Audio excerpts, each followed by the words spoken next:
my learnings about our topics, the criminal justice system. Thank you, ma'am, for teaching us. You're a good teacher.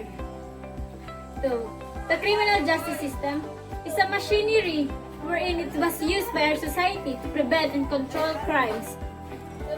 So, there are many responsibilities and rules of the criminal justice system. They are preventing the commission of the crime, enforcing the law, protecting the individual and gives the rights of property, removing the dangerous persons from the community, and deterring people from indulging the criminal activities, and investigating the apprehending, prosecutor, and sentence those who cannot be deterred from violating them to the community. So the criminal justice system, there are 5 pillars. So proceed for the number 1 pillar, the law enforcement pillar.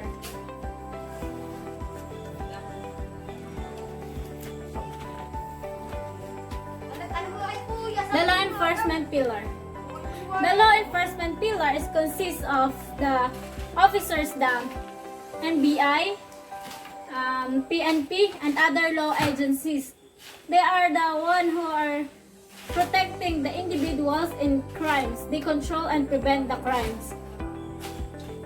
They gather the evidence so that the complaint may be filed with the prosecutor office. So for the second pillar, the prosecution pillar.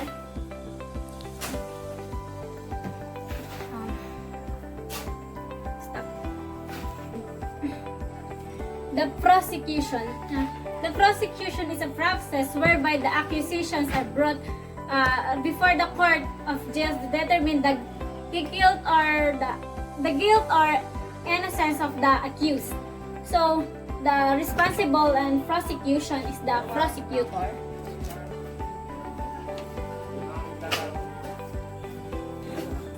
And the prosecution has the Philippine prosecution system. Number 1 is the adversarial.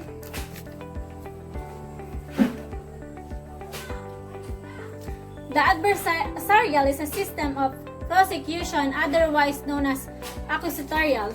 The responsibility for finding and presenting evidence to the court.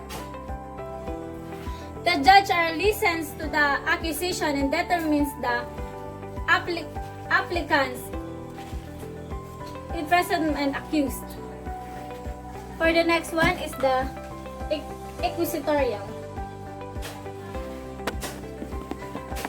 The inquisitorial is the judge who searches the facts, listens to the witness, be taken on the investigation, and prove the guilt or innocence of the accused. Then for the mixed system. The mixed system is a part of inquisitorial, both inquisitorial and adversarial. The victims are representative that provides the facts and evidence to testimony or witnesses to prove the guilt or accused, and the judge will investigate and determine the guilt of the accused between the responsible doubt and its moral certainty to use in the Philippines. This mixed system is used in the Philippines. Let's proceed to the general functions of the state prosecution. The state prosecution is it investigates administrative charges against the fiscal and other prosecution, and it involves the investigation and prosecution of all crimes, and it prepares the legal opinion in inquiries involving the violation of the revised penal code and special penal laws, where the prosecuting officers in connections with the criminal cases by them. And for the specific functions of regional state prosecution, it implements the policies, plans, programs, memorandums, orders, and etc. It exercises the immediate administrative supervision and prosecute any case arising the reason with respect to the regional office and the offices of the provincial and city prosecutors within its region and regional state prosecutors, and they appoint such number of subordinate officers and employees, and it investigates the administrative complaint against the prosecutors. It investigates the administrative complaints against the subordinates. And for the inquest is the informal or summary investigation conducted by the public prosecutor in criminal cases involving persons arrested and or without the benefits of warrant of arrest. And for conducting the inquest, there's a lot of procedures.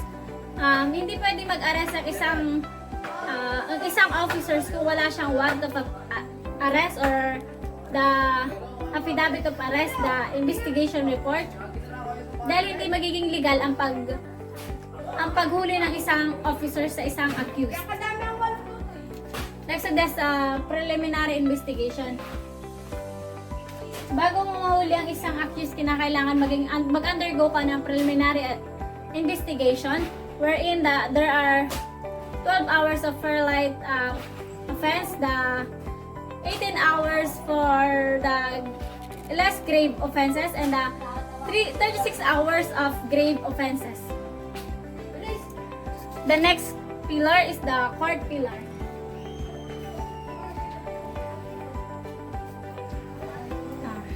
The court pillar. The court pillar is the forum where the prosecution is given the opportunity to prove that there is a strong evidence of guilt against the accused. It is also in the courts that the accused is given his day to disprove the accusations against them. So dito sa court pillar, mas naipapakita dito na binibigyan ng rights ang isang victim na ipaglaban yung kanyang rights, because sinasalin dito, binibigyan opportunity dito na magbigay ng strong evidences para maipakita ang isang accused ay guilt.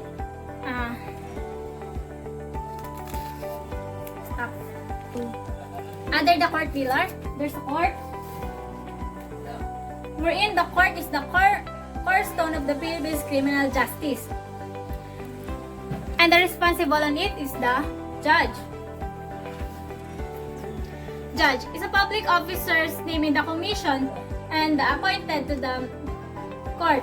He is the one who said the accused guilt or not guilty, because he is the one who listens to the accused, witness, and the victim during the trial. And there are different courts. The regular courts, Supreme Courts,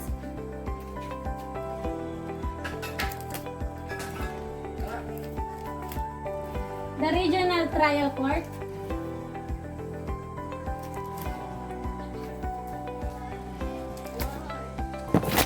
the Municipal Trial Court, Court of Appeals, wherein the Court of Appeals review the final judgment, decisions, or resolutions of orders or aware of the regional trial courts and quasi-judicial agencies. So, siya yung nagre-review ng mga evidence or resolutions, decisions. Siya nagre-review mga decisions ng isang judge due his judgments. And the Metropolitan Court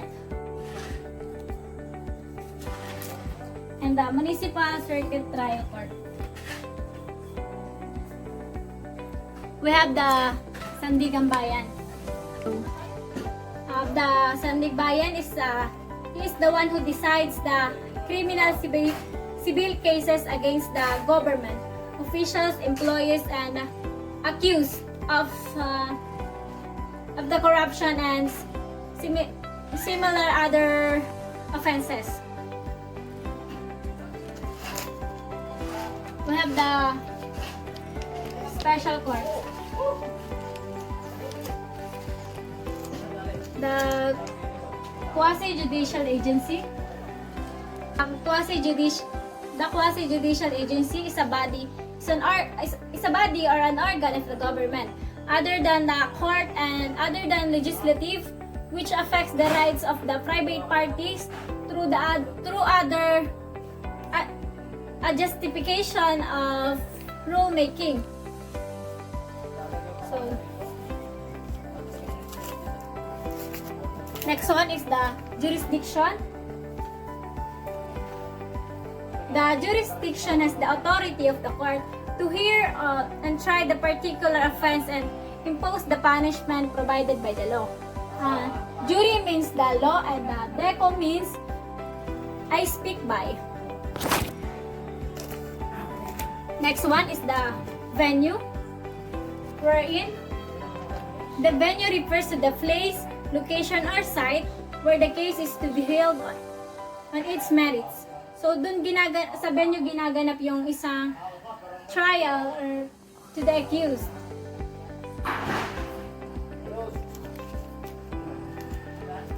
Next one is the admission.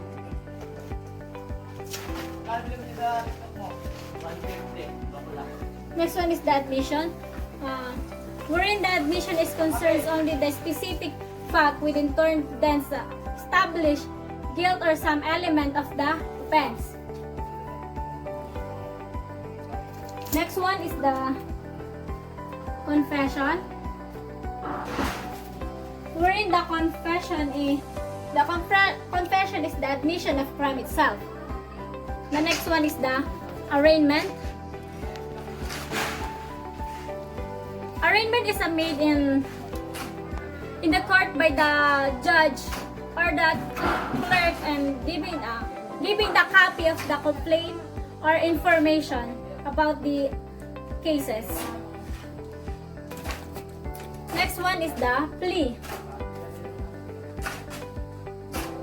The plea exercises appellate jurisdiction over cases decidedly the Court of Appeals of the Regional Trial Court. Proceed for the next one, pre-trial.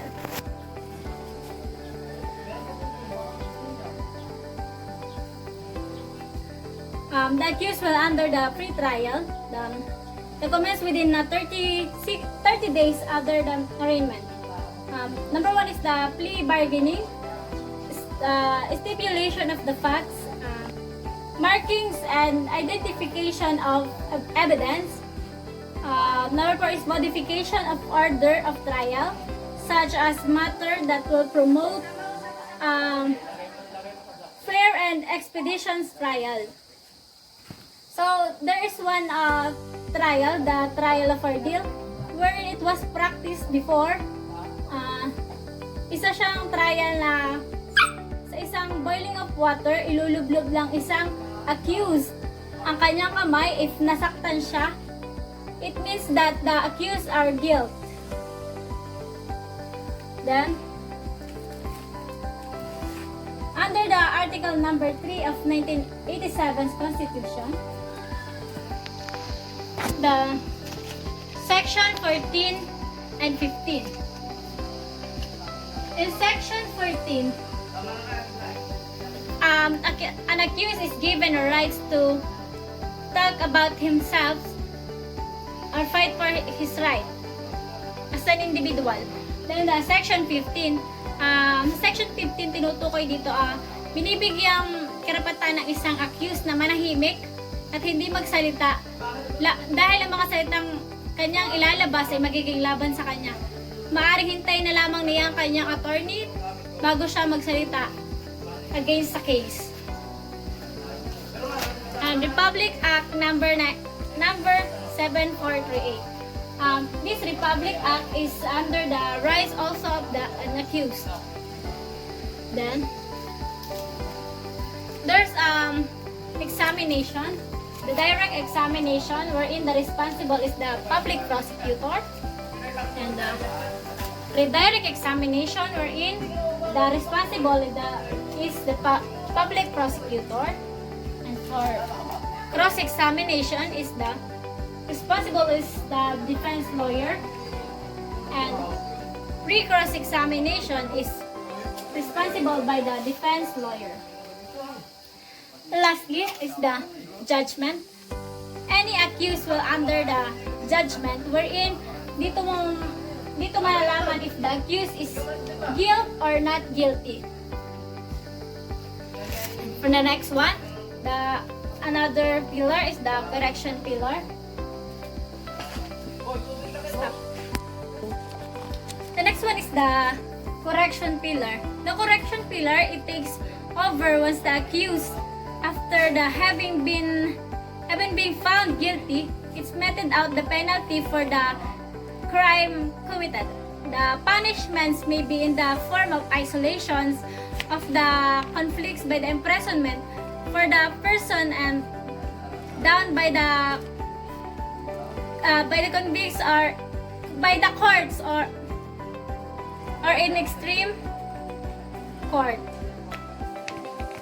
So, their execution by the method of prescribed of the law, the penalty is imprisonment. The sentence is carried by the municipality jails or the provincial jails or the national